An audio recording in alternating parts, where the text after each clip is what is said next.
Ambassador, as we've seen, numerous projects and the development dimension is featuring high. Definitely very important in correlation to Egypt's foreign policy agenda to have a solid foundation, solid infrastructure, and sustainable development working for sustainability. Definitely. I think all the projects that the President's inaugurating, in the new republic, as we say, is very important for our future generations. And strong countries have a strong army, strong infrastructure, countries that can really satisfy its needs from agricultural products, have bigger exports and all that.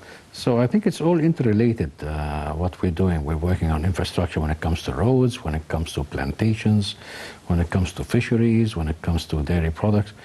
And I think the housing projects, I mean, there are tens of projects going on in Egypt, and I think this is something we haven't seen before. Yes, it is, and we can see that the projects included today, as Your Excellency has mentioned, included housing units, and this is important also for Egypt's youth. And we're a country investing in people and investing also specifically in the youth. We can see the President listening to their dreams most of the times at the forum, even the World Youth Forum and the national forums, like taking notes of their ideas, wanted to implement those ideas into action.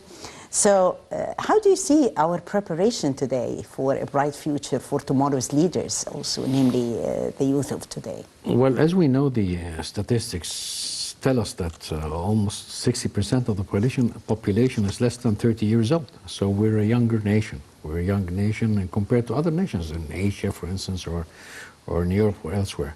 So that's why we invest in our youth. And I think the major investments in the youth is education, as the President was just telling us 2 days ago, having, people who are trained, physicians, nursing, technicians, high-tech people. And this is the future, and the future is really, sometimes it's, when you think of it, it's quite challenging.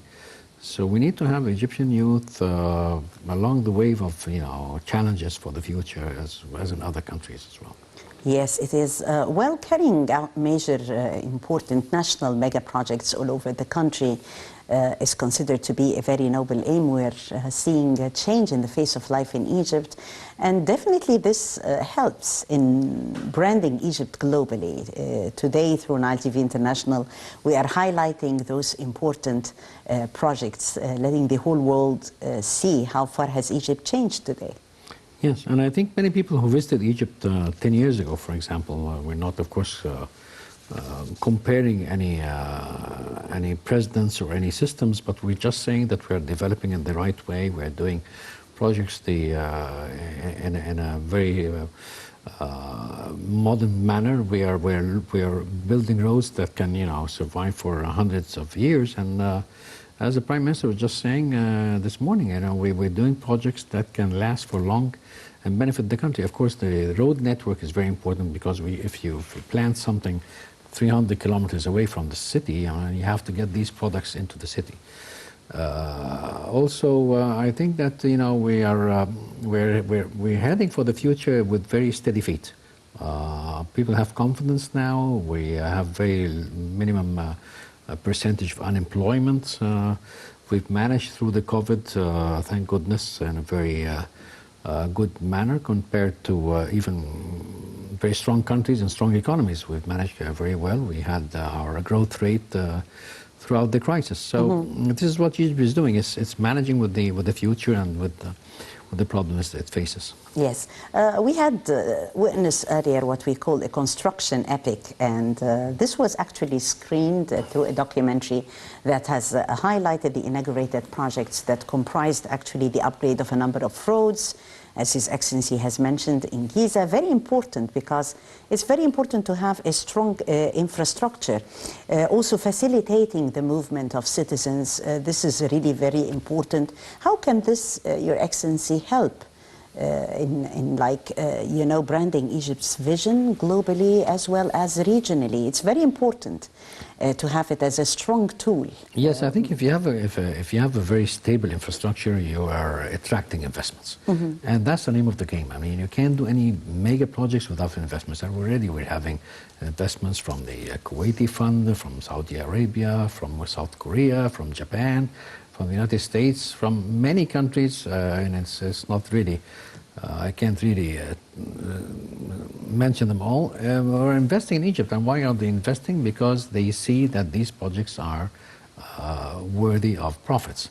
The investor comes when you have a stable society, when you have a strong country with a strong army, when you have security and peace, which is what we've been enjoying for the past few years. And we are providing also very flexible investment laws. We've been working on the investment incentives, law. Lots of incentives. Exactly, yes, exactly.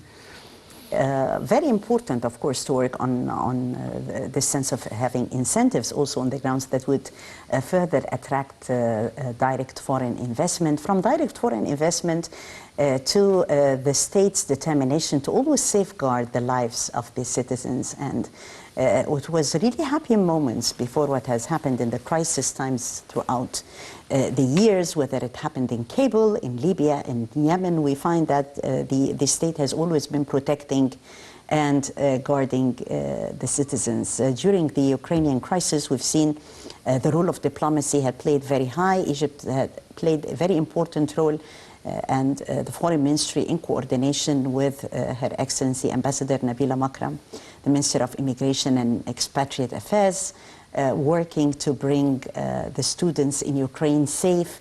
Those are moments that can never be forgotten when you feel that your country always cares.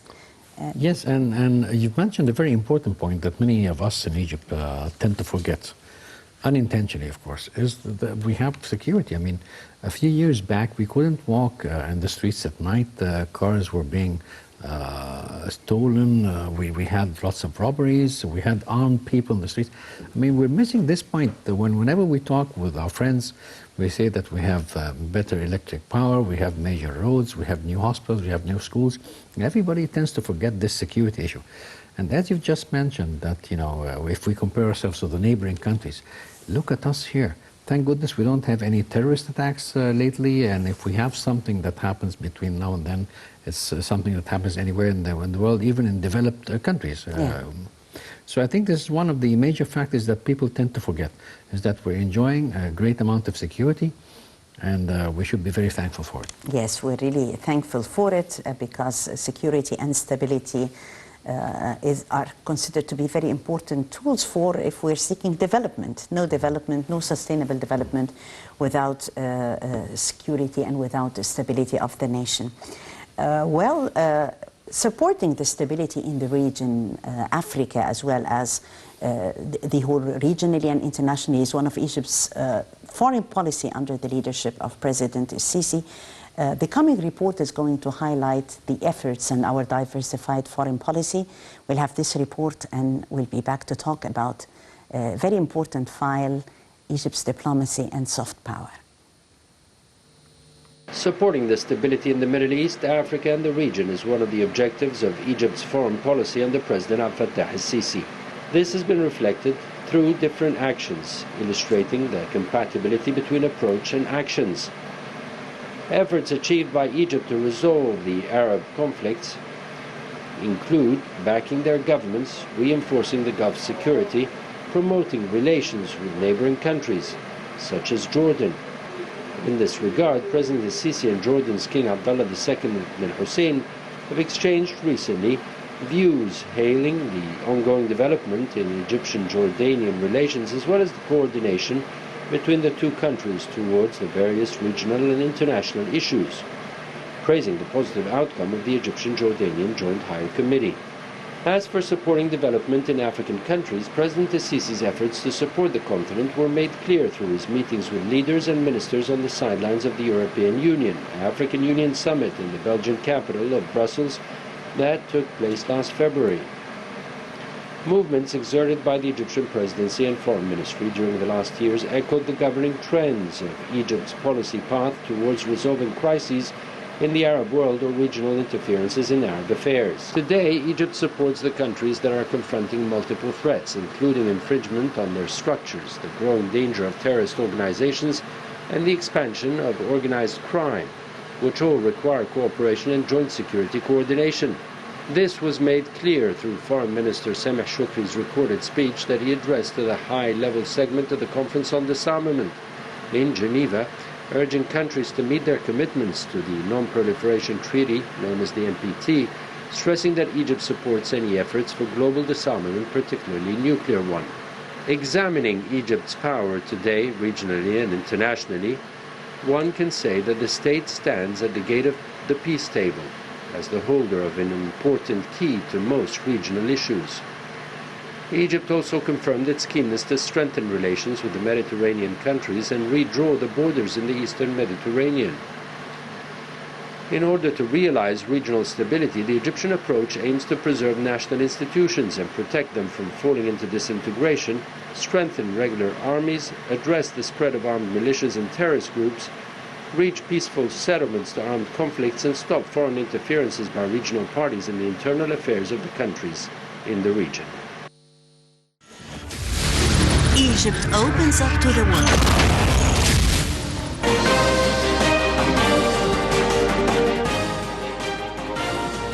Yes, solid relations on the path of partnership and development is considered to be a main goal. Earlier in the day, Egypt's top diplomat, His Excellency Sameh Shoukry, had stressed that Egypt supports any efforts for global disarmament, particularly nuclear disarmament. The minister's remarks came on Tuesday in a recorded speech that he addressed to the high-level segment of the Conference on Disarmament in Geneva, urging the countries to meet their commitments to the Non-Proliferation Treaty. So one of Egypt's foreign policy dynamic fundamentals mainly is considered to be also in co-relevance to the success of the new republic. The remarks came timely, Ambassador, of Yes. Egypt's top diplomat. The conference came timely, and the remarks came timely, of course, with the tensions we see happening in Europe. And as we all know, we have excellent relations with both parties, so we're not interfering in any of it. But I think it's the non-proliferation agreement was, Israel maybe was one of the very few countries that didn't sign it. And we still have excellent relations with our neighbors. I think that comes at the timing when the world is threatened by the use of this power. And whenever we switch on the news, we found that, this country or that saying that we should acquire these weapons. The other country says, well, we can use these weapons. So it's something really terrifying that, we are in 2022 and we're talking about this matter. Yes. Egypt as a regional power is also retaining the largest armed forces, as we all know, in the whole Arab region, with strong influence. Jordan, of course, our relations with Jordan are distinctive. His Excellency, the President, and King Abdullah are seeing eye to eye vis-a-vis regional developments. We have seen also the Egypt-Iraq-Jordan alliance. And how do you think, Ambassador, that this might change, in a way or another, some dynamics in the region? Are we talking about the conflict that's happening right now? I think that, I think many things will change in the whole world. And this is going to affect our region because the Arab region is part of the world. We're not very far from Europe, as everybody knows. We have millions of people, Egyptians, working in Europe as they are working elsewhere in America or Canada. And therefore, we are interacting with what's happening. Now, the Egyptian policy, as you've just mentioned, we have excellent relations with our Arab neighbors. We are helping our Libyan friends Yes. With their problems when it comes to the elections and designating a certain prime minister in the government. We are also talking with the Tunisian president and the Tunisian friends as well. We're also talking with our Saudi friends when it comes to Yemen in Emirates. So we're talking even about with the Russian friends about the situation in Syria. And we are about to let the electric power and gas arrive, and natural gas arrive in Lebanon, because it is facing many problems, as we all know. So we're interacting with the whole Arab world, and I hope that the events in Europe doesn't affect us as the coronavirus didn't affect us as well. The Egypt-Iraq-Jordan alliance and Egypt's, of course, strategic relations and strong bond with Jordan. Relations, of course, with Jordan go back a long way when President Nasser was here. So with the royal family, with the Hashemite royal family, we enjoy excellent relations for years. And it is very interesting when we find the president and the king, His Royal Highness, talking about the events. We saw this a few days ago. And I think the consultations between us both is continuous all the time. Jordan is a very important country that plays a major role in the area, like other countries like Oman, for instance, and Kuwait as well, and other countries. So Jordan manages also to hold the stick from the middle. It doesn't ally itself too much to this side or that. And we have also something like 400,000 Egyptians working in Jordan. This is also something good for the Jordanian economy and also the remittances of the Egyptians to the Egyptian economy. Yes. Ambassador, different types of soft power and defining soft power in the first place, and how both soft power and diplomacy and people-to-people relations are working to brand nations globally, in your opinion. Well, it is said that Professor Joseph Nye of Harvard University is the first man who went with the term soft power, and it's a new term in terminology, political terminology, like the civil state, like the deep state. I mean, all these terms were not there 30 or 40 years ago. This is considered relatively new. Now, soft power, in my opinion, is how to use your skills to attract, to manipulate, to seduce, to influence other countries with elements other than war, nor economic sanctions, as we're seeing now what's happening in the north. So, and I think Egypt has a long history when it comes to soft power, and we have several areas where we can talk about in this. Yes, definitely, and it is considered to be very important, a very important tool that has helped Egypt portray our image, of course, recently, this important tool, namely soft power. In modern times, there has been, of course, a very important and pivotal role as well manifested in our support for the different Arab causes. The Palestinian cause has been at the heart of the story throughout. Yes, quite right. The Palestinian cause and our support for the African nations. I think these are the main two fields that we've been demonstrating the Egyptian soft power in. And in my opinion, the soft power in Egypt started to be seen by our Arab citizens, our Arab friends in the 30s. We had Kulthum, we had Abdul Wahab, all these songs. We had the movie production, and everybody in the Arab countries, has been listening and seeing these movies, and also the Egyptian teachers in the Arab countries. I mean, I was talking to some of my Kuwaiti friends while I worked there. He said, well, when I was 5, he was an Egyptian teacher. When I was in university, he was an Egyptian professor. So we had generations of people in the Arab countries listening to our music, enjoying our culture and our movie productions and TV series and all that. Yes, in modern times, this is, as I said, a very important and a pivotal role that is played. The people-to-people relations are also very important, working side by side with state diplomacy. Exactly.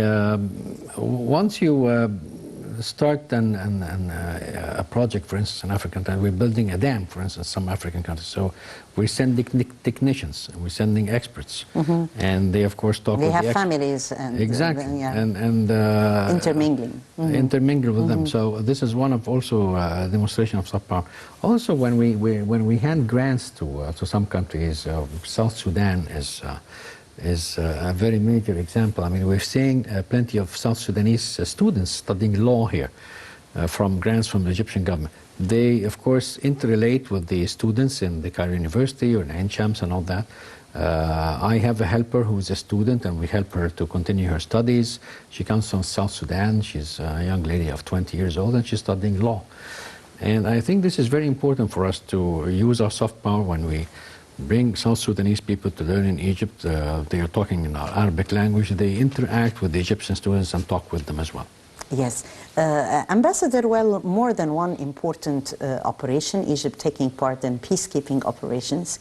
Egypt is always for peace and the preservation of international legitimacy, international peace and security, and this has also been one of the backbones of our foreign policy. And we were very lucky to increase our peacekeepers in Africa and all parts of the world. In the last 6 or 7 years, we've been having a big number of peacekeeping forces. When it comes to the army and police, we've been having also male and female peacekeeper participants in parts of Africa and other parts of the world. So I think this is one of the things that Egypt is very proud to have, with these blue berets working with under the flag of the United Nations. Yes. Egypt and Africa, and it has been a very rich year for Egypt, the chairmanship of the African Union. And after even this year has ended, Egypt did not leave, of course, Africa. And the continuation of efforts continue. We can see the developments in our relations with our brotherly and sisterly African nations. So a new chapter in relations, in Egyptian-African relations. Definitely, after the strange relations we've been having with Africa since the assassination attempt on the former president, and therefore our relations with Africa were sort of severed for a while. We didn't participate in any of the conferences, we didn't go to the African Union, we didn't have anything to do with Africa for years. Now with the President Sisi came, we were trying to mend these things. As you've said, we've been heading the African Union in 2019. We've been participating in all the African conferences. We're even calling African conferences and regional conferences to be held in Egypt. So I think the importance of Africa was highlighted ever since President Sisi arrived. And this is something great, because this is our continent. We are African Arabs, and as in North Africa. And we have excellent relations. The President embarked on several visits in Africa, and we're receiving many African leaders here. Yes, and participating, of course, in different congresses, and through also, as we can see here, presidential presence, he himself. So it has been really a very important and fruitful year, our chairmanship of the African Union. We are building on that, and also, Ambassador, the development of diplomacy, the Egyptian diplomacy throughout the whole years, how the term soft power integrated in order to serve the conventional objectives, in your opinion? I think one of the major successes of the soft power of the Egyptian diplomacy was through, our issue with our neighbors in Ethiopia. I mean, we have cordial relations with our neighbors, but also we have differences when it comes to the GERD, the Grand Ethiopian Renaissance Dam. And of course, everybody knows what the problem is, and the water and the dam and all that. And we've been having tit for tat, some conversations with our friends there, and we were complaining of some things. But the soft power was used. I mean, we trained some of the Ethiopian diplomats here in Egypt. We helped in some projects in Ethiopia. In the years back, we have relations between the Coptic Church and the Church of Ethiopia. So we're having these historic relations with Ethiopia, and we embarked on several trips from popular diplomacy, and some members of the parliament who went there earlier in years before. So I think the matter of the dam, we're trying also to show the whole world that we have a point, we have a right to every drop of the water. I think this is one of the big fields that we're playing in soft diplomacy as well. Yes, definitely. Well, throughout Egypt's history, we have been pioneers in the field of cinema, in the field of drama, and soft power that actually transcends barriers. From the eyes of a veteran diplomat who served in more than 10 countries, I guess that you've been in this sense of exposure, like letting the different countries know more about what Egypt offers in this domain. Yes, I worked in 3 Arab countries, and when I saw the Egyptian movies, the Egyptian Ramadan series, for instance, TV series, everybody's watching these. When you're listening to Egyptian music, whether it be classic, old, or new ones, everybody has its own taste with different generations.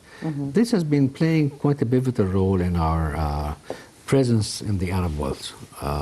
We speak the same language, we have similar religions, we are in the same area, we have the same almost structural geographical composition, so, and we have a huge history that we all suffered from the colonial powers at one time or another. So, and the challenges that face the Arab world are the same that faces Egypt. So I think the soft power of, as you've mentioned, the movies and the TV series and all these things that are watched on TV or in cinema has been playing a very important role. Yes, Egypt is possessing numerous types of soft power, and this has been there. We've seen how the whole world has been dazzled by, for instance, the Royal Mummies Parade. All ambassadors, and they are all our dear friends, foreign ambassadors, were very much amazed by this spectacle, whether what has been in Luxor or at the Egyptian Museum, moving forward to the NEMIC, the National Museum.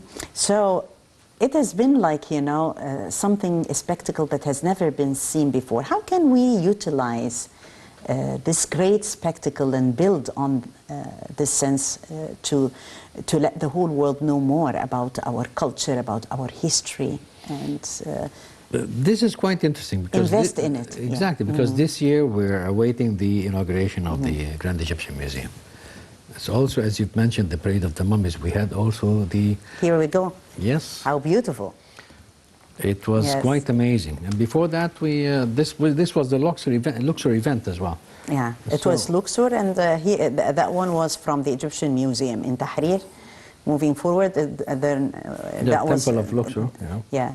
So it has been amazing, an amazing scene, whether at Tahrir and this one in Luxor as well. Yes, and it comes with the 100 years for the discovery of Tutankhamun tomb. So, you know, we're having this at the same year. We're awaiting inauguration of our Great Egyptian Museum, and we're celebrating also 100 years for the Howard Carter and Gordon Thorne discovering the tomb of King Tutankhamun. So I think it's quite. And by the way, we're also celebrating 100 years on the Egyptian diplomacy, the Ministry of Foreign Affairs since 1922 to 2022. So we're enjoying many celebrations this year. I think that Egypt discovered so many tombs and historical sites throughout 2021, this past year, that, you know, it's really surpassed any other year in history. Yes, and we've it's seen very this. true. Exactly. Yeah, yes. and it was, you know, amazingly prepared, and it was our great image actually to the world. Soft power is mainly about winning actually the hearts and minds of people around the whole world, as we are seeing in those lovely parades that were really captivating hearts and minds of people all over the world, can be transmitted through also cultural development, international mass media like Nile TV, and of course tourism. So in light of the Golden Mummies parade, this magnificent mainly ceremony of the Rams Road as well, the inauguration of various museums, and the GEM, which Nile TV International had all the honor of producing a documentary on GEM. This is how Egypt is actually portrayed to the whole world. How? Yes, and I would like to add two things, if you would allow me. Yes, sure. Al-Azhar also plays a very important role. We've been having these grants to Al-Azhar students from Asian countries like African countries as exactly, well. Asian countries like Indonesia, India and Pakistan, African countries like Nigeria, Senegal and all that. And also the other thing is the Center for Arabic Language at Cairo University. When I was ambassador to Ukraine, there were so many Ukrainians, and even in Russia, coming to learn Arabic language. I had a secretary who, three secretaries actually, who would come in and say Sabah al-Khair. So, you know, these were well-trained students on the Arabic language, and this is one of the aspects of our soft power as well, is that these students coming from Eastern Europe learn the Arabic language. So they return to their own countries knowing all about your culture, living here, riding the buses and going to museums and all that, and you're living with your people in the cities. Yes. So they know more about you. Yes. While celebrating 100 years of Egyptian diplomacy, how do you see the features of Egypt's diplomacy in the new republic today, Ambassador? Well, as we know, the Egyptian diplomatic representation started with Muhammad Ali Pasha al-Wali. And then it was interrupted with the First World War, and then the protectorate system, and then we're celebrating 100 years. I think that with the new republic, we are looking forward to excellent relations with all countries in the world. We don't have any animosities, whether with our neighbors, whether with the superpowers. We've been enjoying mutual respect with everybody, and I think this is the best policy that any nation can embark on.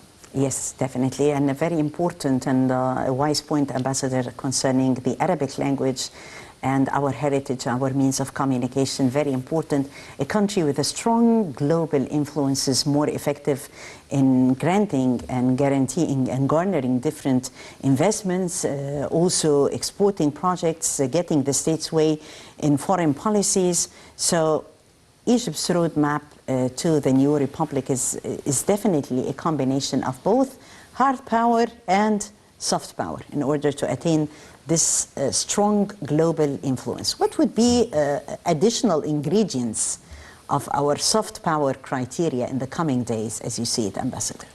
I think one of the things that we should concentrate on when it comes to using our soft power abroad is the youth interaction with the world, and where President Sisi has been very aware of this, and we're having the International Youth Forum in different cities in Sharm el-Sheikh. Great exposure. Exactly. Mm-hmm. And I think this is one of the forums that, the forums that we're enjoying in Egypt. No other country has this. So the interaction between our youth and the youth of the world is very important because they interact, they exchange information with one another. And it is the youth that we care for most because these are the future. This is the future of Egypt. Yes, definitely. And I'm really glad, Ambassador, that you've mentioned the role of the youth in the new republic. They are the future of Egypt. Egypt is a country that invests in people, in the human being. And investing in the human being is considered to be the backbone of the new republic. And the future of having those sense of balanced relations also, while we are celebrating 100 years of Egypt's foreign policy, what would you say? I say that, we've never seen Egyptian, American, Russian relations equalized. We've been having excellent relations with the European Union, with the superpowers, with a country like China, with African countries. So I think we've been having a very wise diplomacy that Egypt has been undertaking throughout the past 6 or 7 years. We have never been through this before. Of course, we had stability before that. Nobody can deny it. We've been having good relations with everybody. But now it's being highlighted, and we are participants in, even we had this one-day conference on the oceans that President participated in. So we are representing also Africa, which is a very important thing, I would say, that we didn't play this role before. Yes, and we do have also the different important events like the upcoming COP27 in Sharm el-Sheikh that is going also to put Egypt on the international map in the field of hosting such a big story on environmental challenges, which are world challenges. Quite right. The COP27, I think, is probably the most important event we're going to have in Egypt. That the whole world will be looking at us. The whole world will be participating in this.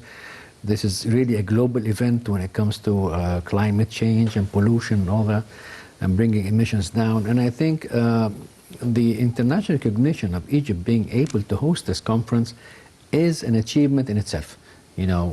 Glasgow, okay, we know England is, the United Kingdom is a very well-developed country. Now hosting this in Sharm el-Sheikh, and it was a big challenge, and it wasn't a surprise that, the world agreed.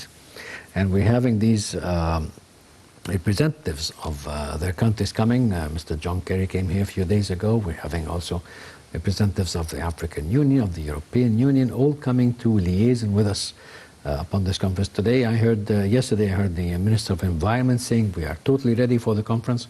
We're working with the Ministry of Foreign Affairs and other ministries in this. The whole government is working together, and I think the conference will be a very fruitful one, even better than the one was held in Glasgow. Thank you so much, Your Excellency, Ambassador Yousef Zada, for being with us on the debate live tonight. Always adding value, Ambassador. Thank you so much. Thank you, ma'am. And I thank you, dear viewers, for joining us. That was Wednesday Debate with Taghreed Hussein. Many thanks for watching.